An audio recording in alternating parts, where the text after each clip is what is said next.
ಇವತ್ತು ನಮ್ಮ ವಾಸ್ತವ ಟಿವಿ ಸ್ಟುಡಿಯೋದಲ್ಲಿ ಭೀಮ್ ಸರ್ಕಾರ್ ಹೋರಾಟಗಾರರು ಬಹಳ ಹೋರಾಟಗಾರರು ಈ ತರ ಹೆಸರಲ್ಲಿದೆ. ಇವತ್ತು ಅವ್ರ ಜೊತೆ ನಮ್ಮ ಸಂದರ್ಶನ ಇದೆ ನಮ್ಮ ವಾಸ್ತವ ಟಿವಿಯಲ್ಲಿ.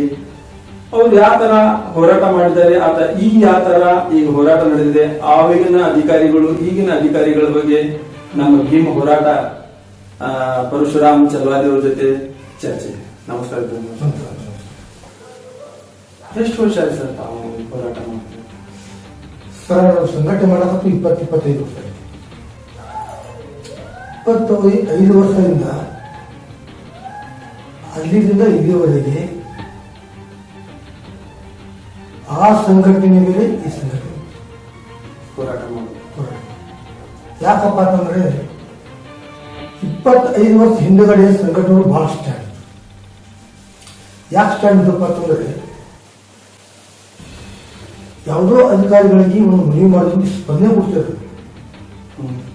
ನಾವು ಎಲ್ಲೋ ಒಂದು ಹೋರಾಟ ಮಾಡಬೇಕು ಅಂದ್ರೆ ಯಾವ ಅನ್ಯಾಯ ಮಾಡಿಲ್ಲ ಅವನ ಸುತ್ತ ಕಾನೂನು ಕ್ರಮ ತಗೋತೀವಿ. ಈಗ ಆ ಥರ ಇದೆ. ಈಗ ಯಾಕೆ ಆ ಥರ ಇದಪ್ಪ ಅಂತಂದ್ರೆ 25 ವರ್ಷಗಳ ಹಿಂದುಗಡೆಯಿಂದ ಇಲ್ಲಿಯವರೆಗೆ ಬಹಳ ಅಧಿಕಾರಿಗಳು ಯಾಕೆ ಅಧಿಕಾರಿಗಳು ವ್ಯತ್ಯಾಸ ಇದೆಯಪ್ಪ ಅಂತಂದ್ರೆ 25 ವರ್ಷಗಳ ಹಿಂದುಗಡೆ ಈಗಿಂದ ನಾವು ಸಂಘಟನೆ ಆಗಿರ್ಬೋದು, ಆಮೇಲೆ ಕೆಲವೊಂದು ಹೋರಾಟ ಆಗಿರ್ಬೋದು, ಕೆಲವೊಂದು ಏನೇನು ಒಂದು ಹೋರಾಟ ಮಾಡಕ್ಕೆ ಬಂದಿದ್ದಿಲ್ಲ.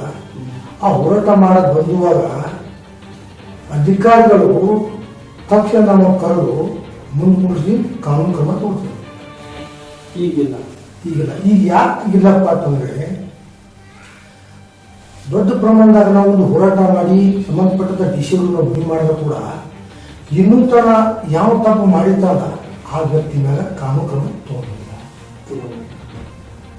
ಯಾಕೆ ತಗೊಂಡಿಲ್ಲಪ್ಪ ಅಂತಂದ್ರೆ 25 ವರ್ಷ ಹಿಂದುಗಡೆ ಅಧಿಕಾರಿಗಳು ಬೇರೆ, ಈಗ ಬಂದಂತ ಅಧಿಕಾರಿಗಳು ಭಾಳ ಈಗ ತಾವು ಎಲ್ಲೇ ಒಂದು ರೈಟ್ ಇನ್ಫಾರ್ಮೇಶನ್ ಆಗಲಿ ಅಂದ್ರೆ ಯಾವುದೇ ಒಂದು ಸಂದೇಶ ಯಾವುದೇ ಒಂದು ಸಮಸ್ಯೆ ಬಗ್ಗೆ ಯಾವುದೋ ಒಂದು ಏನ್ರಿ ನಿಮ್ಮ ಸರ್ಕಾರದಿಂದ ಸಂಘಟನೆಯಿಂದ ಕೊಡ್ತಿರ್ಬೇಕು, ಅದಕ್ಕೆ ಸ್ಪಂದನೆ ಮಾಡ್ತಾರೋ ಅಥವಾ ಇಲ್ಲಿ ನೋಡಿ ಸರ್, ಈಗಾಗಲೇ ಬಾಗಲಕೋಟೆ ಜಿಲ್ಲಾ ತಾಲೂಕು ಜಮಖಂಡಿ ಈಗ ಹುಟ್ಟಿದೆ ನಾನು. ಅಲ್ಲಿ ರಾಮೇಶ್ವರ ಕಟ್ಪತ್ ಅಲ್ಲಿ ಬಹಳ ದೊಡ್ಡ ಪ್ರಮಾಣದಾಗ ಒಂದು ಜಾತ್ರೆ ಆಗ್ತದೆ. ಬಹಳ ದೊಡ್ಡ ಪ್ರಮಾಣದಾಗ ಜಮಖಂಡಿ ಸುತ್ತಮುತ್ತ ಎಷ್ಟು ಹಳ್ಳಿಗಳಾದ್ರಿ ಎಲ್ಲ ಹಳ್ಳಿ ಜನ ಬರ್ತಾರೆ. ಆಮೇಲೆ ಬಾಗಲಕೋಟೆ ಜಿಲ್ಲಾ ಮಂದಿರ ಬರ್ತಾರೆ. ಬರೋದು ಜಾತ್ರೆ ಮಾಡೋದು ನಮ್ದೇನ ಬೇಕಿಲ್ಲ, ನಾವು ಜಾತ್ರೆ ಮಾಡ್ತೀವಿ. ಎಲ್ಲರ ಸಂತೋಷ ವಿಷಯ. ಯಾಕಂತಂದ್ರೆ ಜಾತ್ರೆ ಮಾಡೋದು ಖುಷಿ ಆಗ್ತದೆ ಎಲ್ಲರಿಗೆ, ಅದು ವಿಚಾರ. ಯಾಕಂತಂದ್ರೆ ಈಗಾಗಲೇ ರಾಮೇಶ್ವರ ಕಟ್ಪತ್ ಅಲ್ಲಿ ಬಹಳ ದೊಡ್ಡ ಪ್ರಮಾಣದಾಗ ಒಂದು ಜಾತ್ರೆ ಇರ್ತದೆ. ಲಕ್ಷ ಜನ ಎಷ್ಟೋ 2 ಲಕ್ಷ ಜನ ಕೊಡ್ತಾರೆ. ಅಂತ ದೊಡ್ಡ ಜಾತ್ರೆ ರಾಮೇಶ್ವರ ಕಟ್ಪತ್ ಬಹಳ ದೊಡ್ಡ ಪ್ರಮಾಣದ ಜಾತ್ರೆ. ಬಾಗಲಕೋಟೆ ಜಿಲ್ಲಾ ತಾಲೂಕು ಜಮಖಂಡಿ. ನಮಗೇನಾಗಿತ್ತಪ್ಪ ಅಂತಂದ್ರೆ ನಾನು ಈಗಾಗಲೇ ಜಮಖಂಡಿ ಹೋಗಿದ್ದೆ.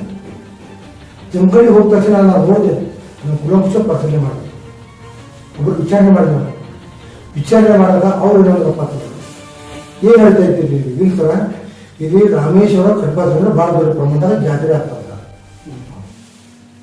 ಜಾತ್ರೆ ಮಾಡಿ ನಮ್ದೇನ ಬರ್ತಿಲ್ಲ, ಎಲ್ಲಾ ಜನ ಬರ್ತಾರ, ಮಕ್ಕಳು ಬರ್ತಾವು, ಹಿರಿಯರು ಬರ್ತಾರ, ಗಂಡು ವ್ಯಕ್ತಿ ಬರ್ತಾರ. ದೊಡ್ಡ ಪ್ರಮಾಣದಾಗ ದೇವಸ್ಥಾನ ಜಾತ್ರೆ ಮಾಡ್ತಾರೆ, ನಡೀತದೆ ಜಾತ್ರೆ. ಅದು ಜಾತ್ರೆ ಯಾಕಂತಂದ್ರೆ ಈಗ ಇದು ಇರ್ತಾರೆ ಚಿತ್ರಗಾರ, ಬಹಳ ದೊಡ್ಡ ಪ್ರಮಾಣದಾಗ ಚಿತ್ರಗಾರ ತೊಟ್ಟ ಆ ತೊಟ್ಲವನ್ನು ಅಲ್ಲಿ ಕಟ್ತಾರೆ. ಒಂದರಿಂದ ಒಂದು ಸ್ಟಪ್ ಅಷ್ಟು ಹೋಗ್ತಾರೆ. ಆ ಸ್ಟಪ್ ಅಷ್ಟು ಏನಿದೆ ಅದು ಒಂದು ಏನ್ ಕಟ್ಟಿರ್ತಾರೆ ತೊಟ್ಲ. ಹಳ್ಳಿಯಂತ ಬಂದ ಜನ ಮಕ್ಕಳಾಗಿರ್ಬೋದು, ಹೆಣ್ಣು ಮಕ್ಕಳಾಗಿರ್ಬೋದು, ಅದು ಆಡ್ತಾರೆ. ಆಡ್ಬೋದು, ಅದು ಅಭ್ಯರ್ಥಿಲ್ಲ.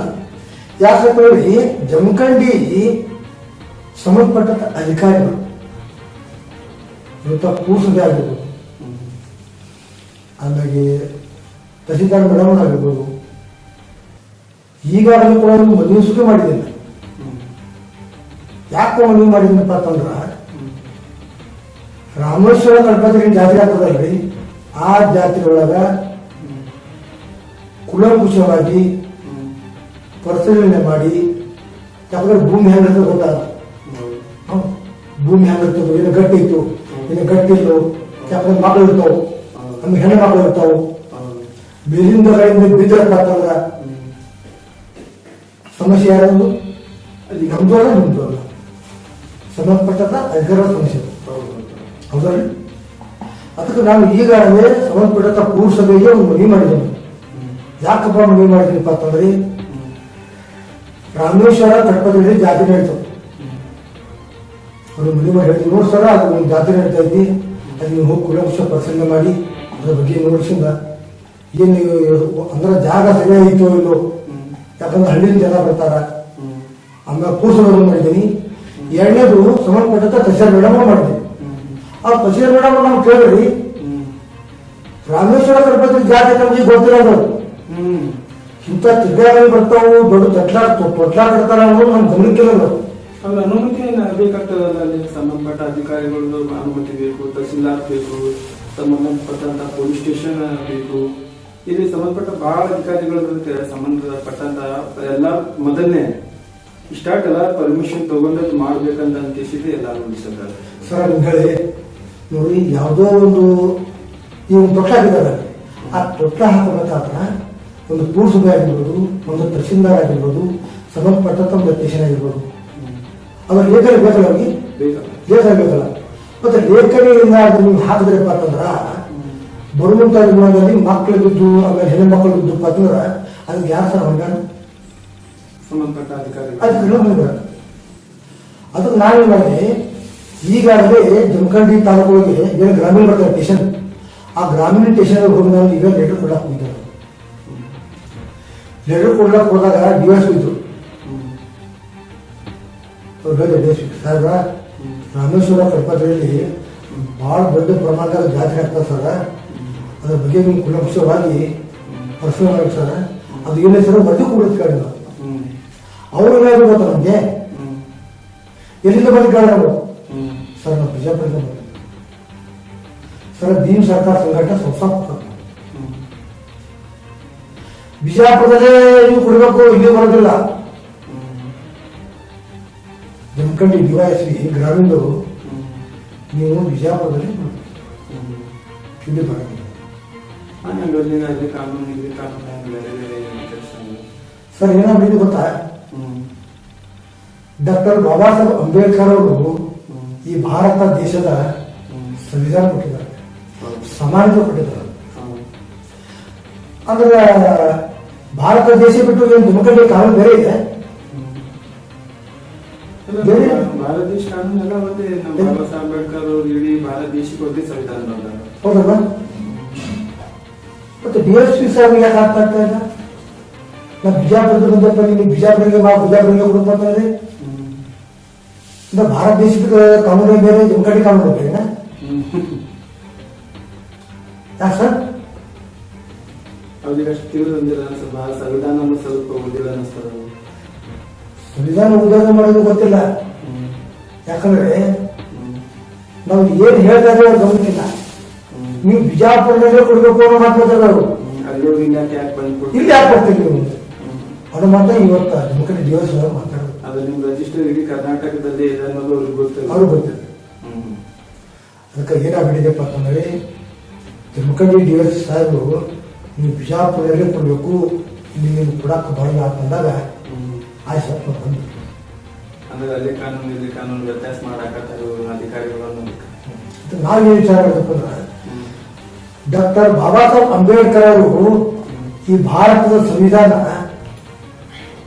ಎಲ್ಲರಿಗೂ ಹಾಕೊಂಡು ಎಲ್ಲರಿಗೂ ಸಮಾನತೆ ಕೊಡಿದ, ಹೌದಲ್ಲ? ಇನ್ನು ಜಮಖಂಡಿ ಬೇರೆ ಮಾಡಿದಾರ, ಬಿಜಾಪುರ ಬೇರೆ ಮಾಡಿದಾರ, ಬಾಗಲಕೋಟೆ ಬೇರೆ ಮಾಡಿದಾರ, ಹುಬ್ಳಿ ಬೇರೆ ಮಾಡಿದಾರ. ಇಲ್ವಲ್ಲ, ಎಲ್ಲ ಕಾನೂನು ಭಾರತ ದೇಶಕ್ಕೆ ಒಂದೇ ಕಾನೂನು ಇದೆ. ನನ್ನ ಅನಿಸಿಕೆ ನನ್ನ ಅನಿಸಿಕೆ ಏನಪ್ಪಾ ಅಂತಂದ್ರೆ ಜಮಖಂಡಿ ಕಾನೂನು ಬೇರೆ ಇರ್ಬೋದು ಅಂತ ನನ್ನ ಅನಿಸಿಕೆ. ಯಾಕೆ ನನ್ನ ಅನಿಸಿಕೆ ಅಂದ್ರೆ ಡಿವೈಸಿ ಸಾಹೇಬರು ಬಿಜಾಪುರದಿಂದ ಇಲ್ಲಿ ಬಂದಿರಪ್ಪ ಅಂದ್ರೆ ಇದು ಆಗಲ್ಲಪ್ಪ ಕೆಲಸ, ಅಲ್ಲಿ ಬಿಜಾಪುರದಿಂದ ಹೋಗ್ಬೋದು. ಅಂದ್ರೆ ಚಕ್ರಗ್ರಹಣ ನಡೆಯುವುದೆಲ್ಲ ಅಲ್ಲಿ ಆಗ್ಬೇಕು. ಅಂದ್ರೆ ನಾವು ಇಲ್ಲಿ ಕೊಡೋದು ಯಾಕೆ ಸಾಧ್ಯ ಆಗುತ್ತೆ? ಅದು ಆಗ್ಬೇಕು. ಆಮೇಲೆ ಜನರು ಸಾಯ್ಬೇಕು. ನೋಡಿ ಸ್ವಾಮಿ ಮಾತಾಡಿದ್ರೆ ಇವತ್ತು ಪುರಸಭೆ ಆಗಿರ್ಬೋದು, ಇವತ್ತು ತಹಸೀಲ್ದಾರ್ ಆಫೀಸ್ ಆಗಿರ್ಬೋದು, ಇವತ್ತು KB ಆಗಿರ್ಬೋದು, ಸಂಬಂಧಪಟ್ಟಂತ ಅಧಿಕಾರಿಗಳು ಬಂದು ಕುಲಂಕುಷವಾಗಿ ಪರಿಶೀಲನೆ ಮಾಡಿ ಜಾಗ ಹೇಗಿದೆ ಅನ್ನೋ ಕರೆಂಟ್ ತಗೋತಾರಲ್ಲ, ಆ ಕರೆಂಟ್ ತಗೊಂಡಿಂದ ಮಕ್ಕಳಿಗೆ ಹಾಕ್ತಿತ್ತು, ವೈರಿ ತಗೋ ರಮು ಆಗಿರ್ತಾವ, ಆ ವೈರಿ ಯಾಕಂತ ತಗೋಬೇಕು ಹೆಂಗಿಲ್ಲ, ಯಾವ ಜವಾಬ್ದಾರಿ ಯಾರು ಕೇಳುದು ಯಾರು ಅವ್ರು ಬರ್ಬೇಕಾಗ್ತೈತಿ, ಪುರುಷರು ಬರ್ಬೇಕಾಗ್ತೈತಿ, ತಹಸೀಲ್ದಾರ್ ಬರ್ಬೇಕಾಗ್ತೈತಿ, ಸಂಬಂಧಪಟ್ಟಂತ ಡಿಪಾರ್ಟ್ಮೆಂಟ್ ಬರ್ಬೇಕಾಗ್ತೈತಿ. ಇವು 4 ಜನ ಕೂಡಿಸಿಂದ ಅದನ್ನು ಕುಲಂಕುಷವಾಗಿ ಲೇಖಿನಿ ಐತೆ ಮಾತಾಡೋದು ಯಾರಿಗೆ ಆ ಚಕ್ರಗಾಡಿ ಆಡಿಸ್ತಾರ ಅವ್ರಿಗೆ ಕೇಳ್ಬೇಕು. ಈ ತರ ಆದ್ಮೇಲೆ ಏನೇನ ಅನಾಹುತಗಳಾಗ್ತಾವು, ಏನೇನು ಘಟನೆಗಳಾಗ್ತಾವ ಅನ್ನೋದು ಅಧಿಕಾರಿಗಳು ಇನ್ನೂ ಗೊತ್ತಿರಲಿಲ್ಲ. ಅಂದ್ರೆ ಅವಾಗಿದ್ದಕ್ಕೆ ಇದೇ ವ್ಯತ್ಯಾಸ. ಯಾಕೆ ಅವ್ರಿಗೆ ಗೊತ್ತದಪ್ಪ ಅಂತಂದ್ರೆ ಅನಾಹುತ ಆಯ್ತಂದ್ರೆ ತನ್ನ ಸಂಘಟನೆ ಏನ್ ಮಾಡೋದು? ನಮ್ಮ ಸಂಘಟನೆಯಿಂದ ಈ ರಾಜ್ಯದಿಂದ ನಾವು ಹೋರಾಟ ಮಾಡ್ತೀವಿ. ಅಲ್ಲಿ ಯಾರು ಜನರಿಗೆ ಏನಿದೆ ಸಮಸ್ಯೆ ಆಯ್ತು ಯಾವ ಕಾರಣಕ್ಕೆ? ನಮ್ಮ ಸಂಘಟನೆ ಇಡೀ ರಾಜ್ಯ ತುಂಬಾ ಭೀಮಸರ ಸಂಘಟನೆಯಿಂದ ಬಂದು ಹೋರಾಟ ನಾವು ಮಾಡಕ್ಕ ಸಿದ್ಧವಾಗಿ. ಧನ್ಯವಾದಗಳು ತಮಗೆ. ಜೈ ಸರ್. ಮತ್ತೊಮ್ಮೆ ತಾವು ನಮ್ಮ ಸ್ಟುಡಿಯೋದಲ್ಲಿ ಬರ್ರಿ, ತಮಗೆ ಸ್ವಾಗತ ಇದೆ. ನಾವು ಬಂದಿದ್ದಕ್ಕೆ ತುಂಬಾ ಧನ್ಯವಾದ. Thank you sir. ನಮ್ಮ ಸ್ಟುಡಿಯೋದಲ್ಲಿ ಬಂದು ಮಾತಾಡುವಂತ ಭೀಮ್ ಸರ್ಕಾರ ಹೋರಾಟಗಾರ ಪರಶುರಾಮ್ ಚಲ್ವಾದಿ ಅವರು ಎಚ್ಚರಿಕೆಯನ್ನು ಸರ್ಕಾರದಿಂದ ಅವರ ಸಂಘಟನೆಯಿಂದ ಕೊಟ್ಟಂತ ಅಲ್ಲಿ ಯಾವಾಗಾದರೂ ಆ ಜಾತ್ರೆಯಲ್ಲಿ ಏನಾದರೂ ಅನಾಹುತ ಆದರೆ ಇದಕ್ಕೆ ಸಂಬಂಧಪಟ್ಟ ಅಧಿಕಾರಿ ಹೊಣೆಗಾರರು ಅಂತ ಎಚ್ಚರಿಕೆಯನ್ನು ಕೊಟ್ಟಿದ್ದಾರೆ. ಅಷ್ಟೇ ಅಲ್ಲ, ಮತ್ತೆ ಇಡೀ ರಾಜ್ಯದಲ್ಲಿ ಅವರು ಹೋರಾಟಗಾರರು ಮುನ್ನೆಚ್ಚರಿಕೆ ಕೊಟ್ಟು ಹೋರಾಟವನ್ನು ಅಧಿಕಾರಿಗಳ ವಿರುದ್ಧ ನಡೆಸುತ್ತಾರೆ ಅನ್ನೋದು ಎಚ್ಚರಿಕೆ ಕೊಟ್ಟಿದ್ದಾರೆ.